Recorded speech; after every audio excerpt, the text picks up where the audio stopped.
10种寄生虫最多的肉类，看似美味，实则藏雷。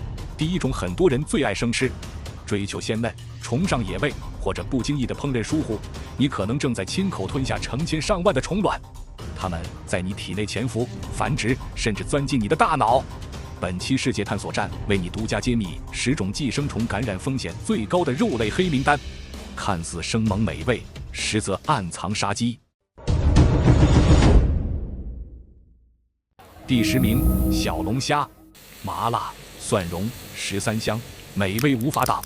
但小龙虾是肺吸虫的第2中间宿主，如果清洗不彻底，烹煮时间不够长，尤其是所谓的爆炒，肺吸虫的幼虫囊幼就可能没有被杀灭。感染后，虫体会在人体内移行，最常侵犯肺部，引起咳嗽、胸痛，严重时还可能侵入大脑，引发癫痫、失语等严重后果。建议高温煮透至少10至15分钟以上，不要吃虾头。第9名，猪肉。猪肉最大的寄生虫风险来自猪带绦虫。如果猪感染了绦虫，其肌肉中就可能含有大量米粒大小的幼虫囊虫，俗称米猪肉。如果吃了未煮熟的米猪肉，囊虫会在你的小肠内发育成数米长的成虫，盗取你的营养。但这还不是最可怕的，更恐怖的是，如果在处理过程中，猪肉上的虫卵不慎污染了你的手或厨具，一旦被你误食，这些虫卵孵化出的幼虫将会钻入你的大脑，引发癫痫、瘫痪甚至死亡的脑囊虫病。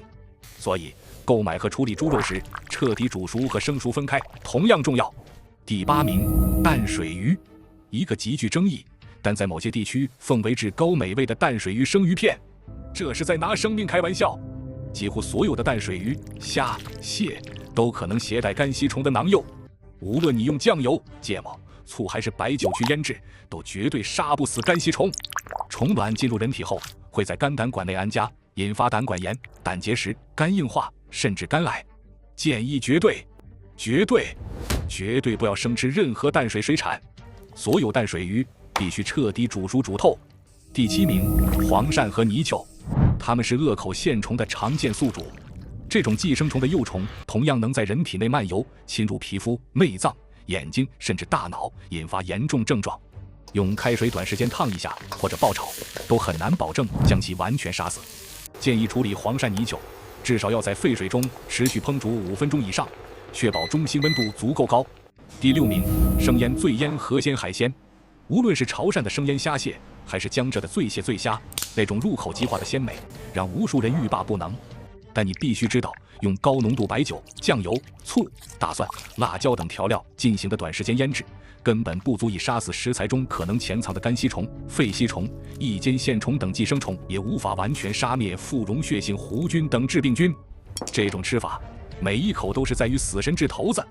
建议想安全地品尝这类美味，唯一的途径是使用经过严格检疫、确认无寄生虫风险的养殖食材，并且需要经过超低温冷冻杀虫处理。对于普通消费者，最安全的永远是彻底煮熟。第5名，野生蘑菇。虽然它不是肉，但其致命风险甚至远超很多寄生虫。很多人自诩经验丰富，能分辨可食用的品种，但每年都有大量老司机翻车中毒的案例。很多剧毒蘑菇与可食用蘑菇长得极其相似，没有专业的菌类学知识，根本无法100%分辨。民间流传的颜色鲜艳的有毒，虫吃的就无毒等辨别方法，全是致命的谣言。误食毒蘑菇，轻则上吐下泻，重则肝肾衰竭、神经损伤，甚至死亡，且很多毒素没有特效解药。建议不要抱有任何侥幸心理，绝对不要采食任何你不认识的野生蘑菇。第4名，牛蛙。它们是猎头鼬的又一重要宿主，蛙皮、蛙肉中都可能含有大量寄生虫，生吃或仅仅是过油爆炒，很可能无法将其完全杀灭。而且在处理生蛙的过程中，如果砧板、刀具、手没有彻底清洁，极易污染其他食物，造成交叉感染。建议所有蛙类必须彻底加热，煮到骨肉分离的程度才比较安全。第3名，福寿螺。它常常被误认为是田螺。福寿螺是广州管源线虫的主要中间宿主，一个福寿螺体内可能含有数千条这种寄生虫的幼虫。生吃或半生不熟的食用，幼虫会侵入人体中枢神经系统，引发是酸性脑膜炎，导致剧烈头痛、恶心呕吐，严重者可致瘫痪甚至死亡。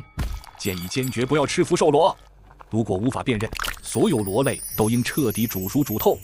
第2名，带血的牛排。很多人认为，吃牛排就要3-5分熟，才能品尝到原汁原味的鲜嫩。但这种习惯可能让你吃下牛带绦虫的虫卵。虽然相比猪肉风险较低，但依然存在。更可怕的是，你吃的可能不是整切牛排，而是用碎肉和肉胶拼接而成的胶水牛排。对于整切牛排，高温煎烤可以杀灭表面的细菌，内部相对安全。但对于胶水牛排，细菌早已在拼接过程中被带入肉的内部，如果还吃半生不熟的，等于直接吃下了一个细菌汉堡。第1名，未经冷冻处理或处理不当的海水鱼。很多人有一个巨大的误区，以为只有淡水鱼有寄生虫，海水鱼因为盐度高就很干净。大错特错，海水鱼同样携带大量寄生虫，其中对人类威胁最大也最常见的就是异尖线虫。它的幼虫寄生在三文鱼、金枪鱼、鳕鱼、带鱼、鱿鱼等几乎所有常见的海洋鱼类体内。酱油、芥末、醋、白酒对它来说统统是洗澡水，根本杀不死。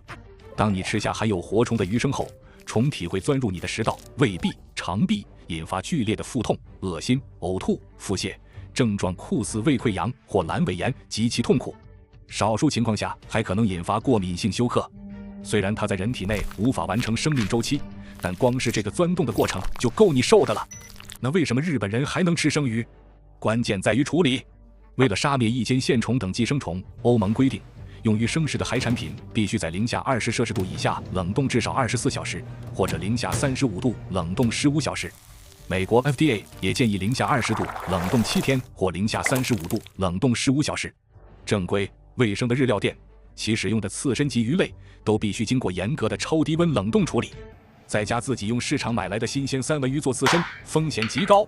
因为家用冰箱的冷冻室温度通常只有零下18度，可能不足以完全杀灭所有寄生虫。好了，今天介绍的这10种藏雷肉类，哪一个是你曾经的最爱，或者最让你感到后怕？欢迎在下方的评论区分享你的看法。